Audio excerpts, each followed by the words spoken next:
క్యాతనపల్లి మున్సిపాలిటీలో మంత్రి Vivek Venkataswamy morning walk చేశారు. ఈ సందర్భంగా 3, 4, 19, 17, 18 వార్డులలో ప్రజల సమస్యలను అడిగి తెలుసుకున్నారు. రోడ్లు, డ్రైనేజీ సౌకర్యం కల్పించాలని, ఇందిరమ్మ ఇళ్లను కూడా ఇవ్వాలని ప్రజలు కోరారు. అతి త్వరలోనే ప్రజలకు అన్ని సౌకర్యాలు కల్పిస్తామని మంత్రి వివేక్ వెంకటస్వామి తెలిపారు. అలాగే సింగరేణి భూములో ఇళ్ల పట్టాలు ఇచ్చేలా కృషి చేస్తారని హామీ ఇచ్చారు.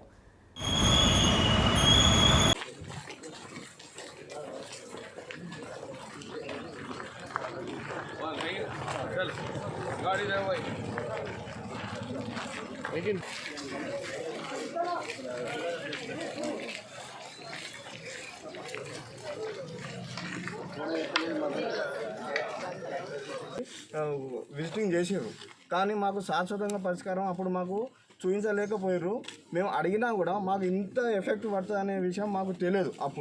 ఇప్పుడు ఫేజ్ 2 స్టార్ట్ అవుతుంది కాబట్టి మాకు ఏంటంటే ఆల్రెడీ అనుభవించున్నాం. ఇప్పుడు వచ్చే ఫేజ్ 2 పెద్దది ప్రాజెక్టు, 18 సంవత్సరాలు. ఇంకో పేపర్ వరకు ఉన్నాయి 18, అది ఇంకా 30 సంవత్సరాలు పోయినా ఇబ్బంది లేదు. మేము ఓసీ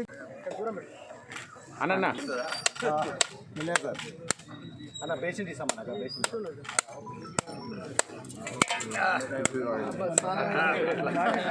వెరీ గుడ్.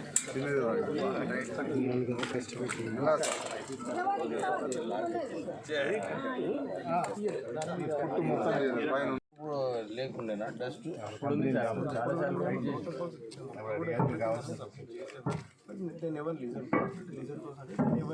ఆయన ఏమంటుంది వినండి. అప్పుడేమో 300 మీటర్స్ ఉండే, ఇప్పుడు 500 మీటర్స్ ఉంది. అప్పుడు లేని డస్ట్ ఇప్పుడు ఎక్కడ వచ్చింది అని ఇప్పుడు రాదు అంటే ఓసీగా ఫస్ట్ రావాలి. ఓసీ డిఎఫ్ఓ దగ్గర ఆగింది. మీరందరూ సార్ కూడా చెప్పాను, డిఎఫ్ఓ గారి దగ్గర స్టేజ్ 1 క్లియరెన్స్ రావాలి. మినిస్టర్ నా ఫోన్ ఒక 10 సార్లు లిఫ్ట్ చేసి నాతో 10 సార్లు ఒక 5-5 నిమిషాలు మాట్లాడి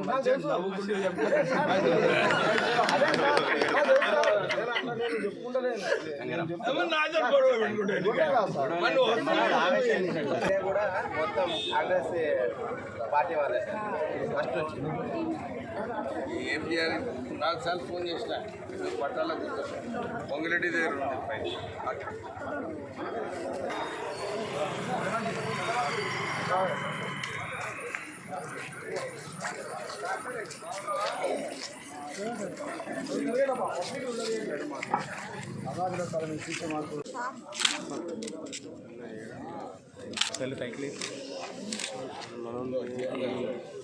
వాటర్ ట్యాంక్కి టాయిలెట్స్కి కనెక్షన్ కావాలి.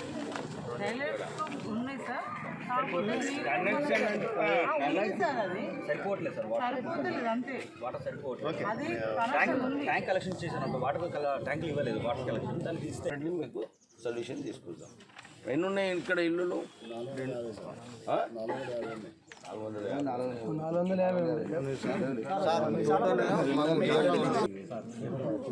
గుర్తుపెట్టుకో. ఫస్ట్ టైం నువ్వు కలుస్తున్నావు. నేను చెప్పాను సార్ వాళ్ళకి కూడా, మా ఇచ్చా కూడా పైప్ లైన్ చేస్తాను కూడా చెప్పాను. Okay will do. ఈరోజు ఆర్కేపీలో మార్నింగ్ వాక్ ప్రజల సమస్యలు ఏమున్నాయి కనుక్కోవడానికి మార్నింగ్ వాక్ చేయడం జరిగింది. నిన్న సాయంత్రం ప్రత్యేకంగా RK4 గడ్డ మీద అక్కడ ఓసీ దగ్గర డస్ట్ లెవెల్స్ ఎక్కువ ఉన్నాయి, దుమ్ము ఎక్కువ ఉంది, మా ఇల్లులన్నీ కూడా క్రాక్ అవుతున్నాయి అని చెప్పి అక్కడ కంప్లైంట్ చేస్తే అక్కడ పోవడం జరిగింది. ఎందుకంటే మొట్టమొదటిసారిగా నాకు ఆ కంప్లైంట్ రావడం జరిగింది. అక్కడ ప్రజలందరూ కూడా అన్నారు, సార్ 10 సంవత్సరాల నుంచి ఇక్కడ ఈ దుమ్ము, ఈ ఇంపాక్ట్ చాలా ఉంది సార్, ఎవరు కూడా పట్టించుకుంటలేరని చెప్పి వారు చెప్పడం జరిగింది. నేను వారందరికీ కూడా విశ్వాసం కల్పించినాను. అక్కడి నుంచి షిఫ్ట్ అయ్యేది అవసరం ఉన్నది. GM గారికి చెప్పినాను, ప్రపోజల్ పెట్టండి. దాంతోపాటు డస్ట్ లెవెల్స్ మానిటరింగ్ చేద్దాము. ఎక్కడైతే డస్ట్ లెవెల్స్ ఎక్కువ ఉన్నాయో దాన్ని ఎట్లా తక్కువ చేయాలని చెప్పి కూడా వారికి ఆదేశాలు ఇవ్వడం జరిగింది. బ్లాస్టింగ్ కూడా సింగరేణి ఓసీలో కొద్దిగా లో ఇంపాక్ట్గా బ్లాస్టింగ్ చేస్తే ఇల్లులు కూడా కాపాడేది అవసరం ఉంది. నేను రెవెన్యూ మినిస్టర్ పొంగులేటి శ్రీనివాస్ రెడ్డి గారికి మళ్ళీ రిక్వెస్ట్ చేస్తాను. ఈ జియో నంబర్ 76 ఏదైతే బ్యాన్ ఉన్నదో ఇది సింగరేణి భూములకు ఈ రిలాక్సేషన్ ఇవ్వాలని చెప్పి ఇంతకుముందు వారికి ఆల్రెడీ రిప్రజెంటేషన్ ఇవ్వడం జరిగింది. మళ్ళొకసారి వారితో మాట్లాడి ఈ రిలాక్సేషన్ ఇప్పించి షిఫ్టింగ్ కూడా తొందరగా చేయడం జరుగుతుంది.